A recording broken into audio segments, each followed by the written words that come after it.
So, all right, I know I talk about this all the time. I don't care that I talk about this all the time. It's just something that I just can't get over because people don't know what Aquarius is. They don't. They don't have a clue about what Aquarius is all about, and they overly romanticize it, right? And I'm kind of looking at this here. It's a word bubble of everything we're going to expect from the age of Aquarius, which includes, science and innovation, right? Which is true. It's Aquarius. You do find innovation. It's altruism, not quite, right? Like this is something that's always I find a little, again, altruism. The way people look at it is, we'll get to this in a second. And I've talked about this, by the way, okay, here we go. And the word Jupiter with the word age of Aquarius. Uranus maybe, and here's the real one, Saturn. Jupiter being a bigger word than Saturn. And remember, when it comes down to these word bubbles, the bigger the word, the more important the word is. It's the way it's supposed to be, at least anyway. Wisdom, we versus me, egalitarian. People legitimately don't understand Aquarius. Here's another one. The age where everything becomes unified, right?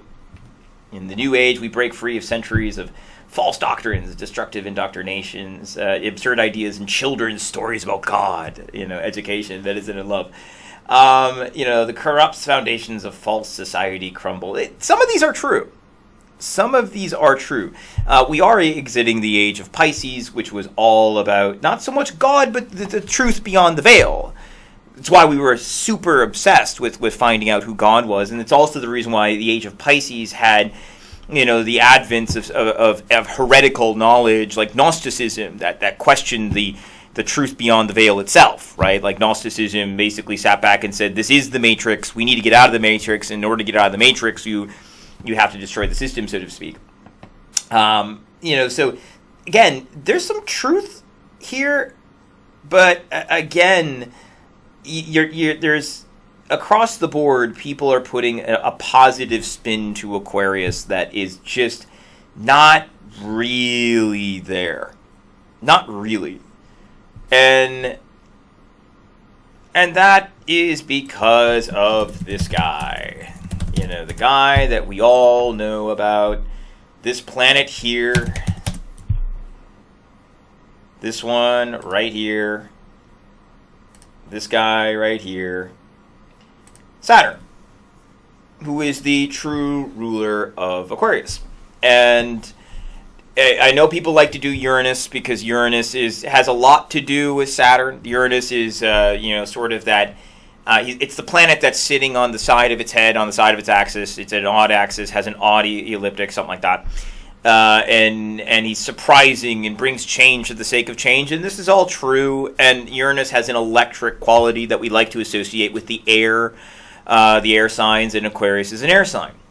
And so we like to do that, but in general, I do tend to look down upon and I don't even question about it. I don't like the astrological community because the astrological community lacks any proper philosophical approach to not only their practice but also to their lives. This is just something that's true today.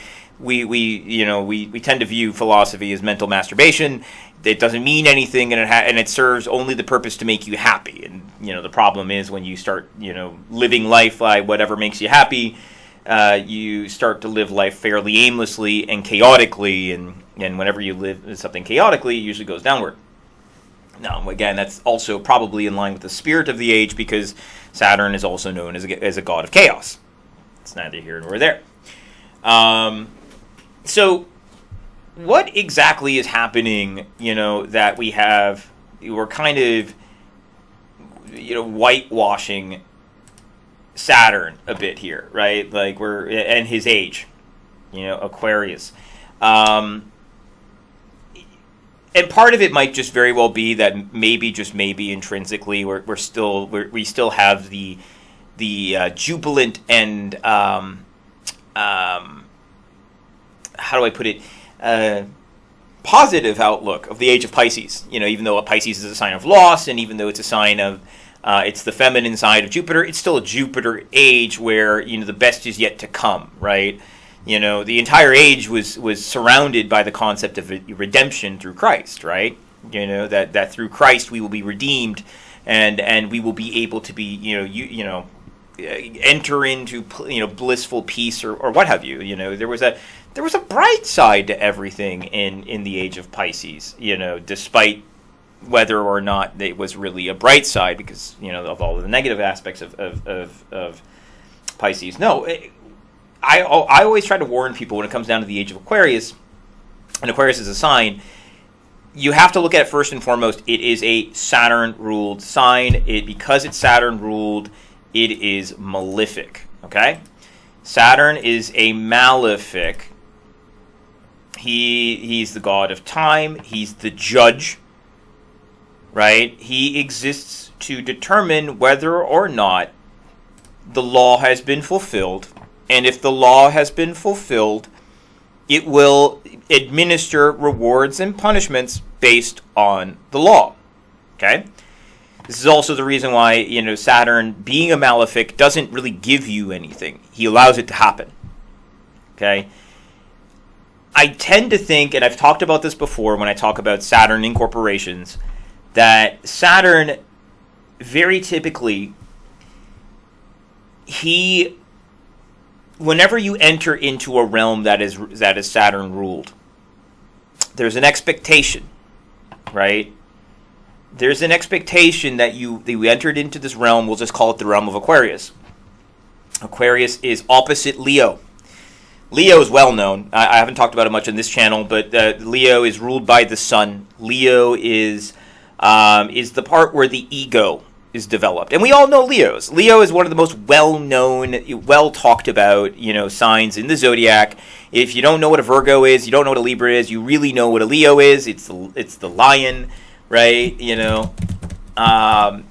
It's, well, not so much this, right? Leo. I wouldn't use that picture. Why would I use that picture? This sign here, but well known as the lion. The regal, driven by desire. When lions roar, they soar high in the air. Ridiculous things like this, and it is ridiculous. I tend to hate all this stuff, but that's okay. But it's we when you're talking about Aquarius, look at Leo. Look at the messages of Leo, and the messages of Leo is you're the proud lion. You're the royal. You rule your kingdom, but you rule your kingdom before your kingdom. Leo's never really happy if those around him aren't happy. So the Leo, like the sun, is looking to spread its warmth and radiance to those around it. That's who it's focused on, right? And it's its kingdom. Opposite of Leo is Aquarius, right? Oops, get out of here. Oh, it's not working. So here's Aquarius, here's Leo, here's Aquarius. All of the signs opposite each other share the same themes. They're just inversed. So if Leo is the fully developed ego, it's like the sun and it's radiating. Across from it is Aquarius, ruled by Saturn, who's also known as the Black Sun. Okay? It is the sun of the night.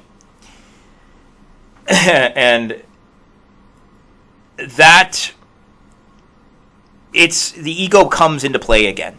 So when you're in Aquarius, you need to have an ego. It better be developed. But this time, ruled by Saturn. Saturn, also known as the chain god, which these aren't, it's really actually exemplified by the rings of Saturn. The rings of Saturn are actually also its chains, right? So the chained god chains the ego. It's now the sun that exists to be controlled.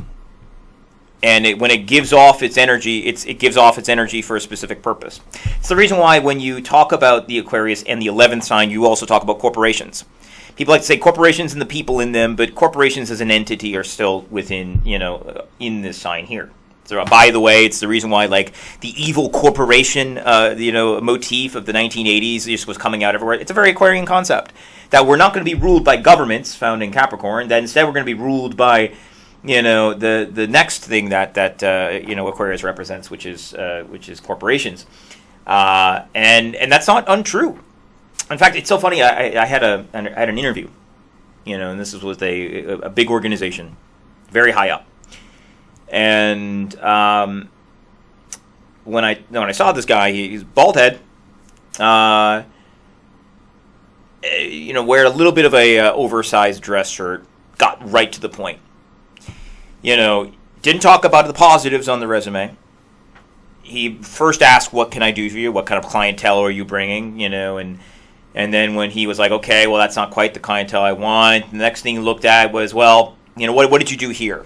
And then he noticed something that was lacking, and then he focused on that what was lacking. What was your explanation? And I gave the answers. And the answers I gave were the consistent response was, all right, that's fair. That's fair. Saturn, who rules also Capricorn, which is squared with Aries, squared with Libra. This is where you're going to find judges, right? Judges that wear a black robe, black being the color of Saturn. Okay. Whenever you get an answer from a judge, when you judge an answer, or you give a judge an answer, and they respond by saying that's fair, it's very, very, very Saturnian. It's funny, this guy, who obviously worked for a big, big corporation, was exhibiting all of the spirits of Saturn. It was all malefic. It was always about, what are you lacking, right? He doesn't care about your strengths. If you didn't have strengths, the interview wouldn't have happened to begin with, right? I care about what your weaknesses. I care about what you're lacking. This is where it becomes a malefic. And further from that, in this oncoming age of Aquarius, if you want the best out of Aquarius, you get towards the top, again, across from Leo, the sun, you're coming in. You already have that ego. I'm not here to build you up. I'm not here to talk about the good things in your resume. I'm not here to talk about what you've done right. The fact that you're here and I'm talking to you should be enough. But I'm not going to tell you that I expect you to figure that out, because I also, at the same time, too, you figuring out, you being smart enough, you being capable enough is also found in the 5th house. 5th house is intellect, right? Your mind is developed. That's the reason why Leo is associated with intellect. Leo's an intelligent sign because in the 5th house you develop your intellect, and where that intellect really gives you gains is right across the street in the 11th house, where you get your biggest monetary gains. Okay? And so when you're in Aquarius, you better already have that ego. It better be developed, and you better not be looking for compliments. You better not be looking for support. That's not what you're here for. Now you're here to take that ego and give, right? Give it into the organization. Really, it's also from here to this. I mean, typically the sun, by the way, it gets its joy in the 10th house. That's where it goes. But, the material gains from it come in the 11th house. That's a little bit of a separate concept. Still both Saturn ruled, and I still think it applies here. Okay? So, but we're entering into this age of Aquarius, this age where we're going to be egalitarian. But wait a minute. Egalitarian, that's a weird thing, isn't it? You have an ego. It's developed. You have this individuality, because one of the things that people were wondering about is, wait, how is it that this Aquarius is all about humanitarian and the people and caring about everyone else, but yet it's independent and it's kind of quirky and different? Again, ego. You developed it here. It's come back into play here. And so your ego, it's controlled, it's chained, but you have the right over it. So let's say if you're working for a corporation, 80 hours a week, high demand. Nobody's there to coddle you, right? Your ego's already developed. And at the end of it, you just get massive pay. More so than you've ever gotten before in this organization. Sometimes you don't even work that hard and you get massive pay anyway. This is kind of that Aquarian component when people talk about that egalitarian portion. When you are in and with the group, right, you benefit with the group. That's that concept. But because Saturn's the ruler of it, though, Saturn is not a god that's always associated with let's see here. Saturn's not a god that's always associated with just chaos, because Saturn also rules hierarchy, the laws, tradition. So even in Aquarius, you're going to get a hierarchy. Even in Aquarius, you're going to get inequality. But it's just going to be more equal than we have now. It's going to be more egalitarian than we have now, right? So from that, some of these concepts of, everything becomes unified and, we mix things together, all of our dualities mixed together, maybe. I don't think so. I really don't think so. Because Saturn isn't about that blending. Saturn ultimately is about the full expression of the law, for good or for ill, right? For good or for ill, whether we like it or not, right? And so, altruism, democratic, as if there's no hierarchy. But that's not how it works. Saturn represents a hierarchy because Saturn knows that hierarchy is necessary. But you're probably not going to have this, CEO making 100 times your average worker, right? It might actually go back down to 10 to 12 or whatever is consummate to what he put in, right? And I just get this feeling, I'm telling people left and right, you got to stop looking at it, this new era, collectivism, individuality. Again, Aquarius, opposite of Leo, it becomes about the ego in the group. But as opposed to Leo, where you are to lead the group, in Aquarius, you become a part of the group. But if the group ever were to turn on you, the Aquarian turns on the group and finds its own group, because it's the ego with the group. Okay? You're not sacrificing your ego in Aquarius. That technically happens in Pisces. Okay? And the fact that we even talk about a sacrificing of the ego actually is an Age of Pisces concept, not an Age of Aquarius concept. In the Age of Aquarius, we're probably going to have more borders, not less, because Saturn believes in borders. Saturn believes in order. Saturn believes in definitions. At least his classical side is. His chaotic side wants to break it up and challenge it as well. So it is going to be something that's very interesting. And it's going to be very different from what the astrological community wants it to be, or let alone the dawning of the age of Aquarius song, right? Which I think is one of the biggest abominations of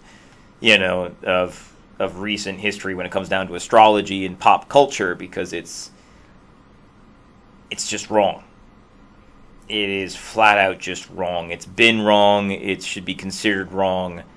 And people are going to be in for a rude awakening once we actually really come into this. But again, we're already seeing it. We're already seeing the Saturnian influence when we talk about corporations. We've seen the Saturnian influence when you lose your sense of individuality working for a big group. But it also doesn't have to be that way, because you have a recourse to that group. You just leave. Saturn, with Aquarius, being an air sign, wants you to leave. Go. Exhibit your will. See what happens. And if you win, and you transform things. That's part and parcel why, through the will of the people, we will be able to have that, social change, so to speak. But this stuff, we versus me, you'll never get rid of me. Aquarius is not about getting rid of me. And if you try to get rid of me, you're going to be under the negative influences of Aquarius. And you're going to find real quick that you can't get rid of me. You got to incorporate it. It says we versus me. It's BS. Knock it off. Altruism. Aquarius, because if you think Leo is selfish, you'll be shocked to find out how selfish Aquarius is. Because one of the biggest things you have to understand about this quote-unquote altruism is when you are an individual and you're going to a friend, then to another friend, and then to another friend, who's really enjoying the relationship? Is it you and everybody? Or is it just you enjoying everyone else? Which one's more selfish? I wonder. Yeah, it's look, I say these things because it's just an endlessly interesting topic to me, because this is a sign that it's, and by the way, seeing as we're going into the age of Aquarius, it makes sense that we don't know it. It's been a very long time since humanity's experienced Aquarius, and we just got out of a dreamy, dreamy, dreamy age in Pisces. Jupiter ruled, that has probably impossibly high expectations in terms of what can be achieved and what can happen and what good can happen. Here's a nice picture. Dawn of the age of Aquarius, red, big buildings, a falling sun, rubble. It's probably closer to it in some respects. Some, not all. But if you keep expecting more, if you go into, if you enter into that interview, right, expecting a walk in the park, you're going to find out real quick that Saturn doesn't work that way. Saturn's expecting you not to be that stupid. And if you're stupid going and talking to Saturn, you're going to get exactly what's coming your way. So, yeah, I just had to put this out there. I know I talk about Aquarius a lot, and I'm still on my Saturn kick right now. Again, Jupiter. I mean, the fact that this name is even in this is just hilarious. But, hey, look, this is all in line with the misconceptions of what Aquarius is all about, of what a Saturn-ruled age is all about. So I know, I ranted. I don't care. I wanted to put it out there. So that's it. Talk soon.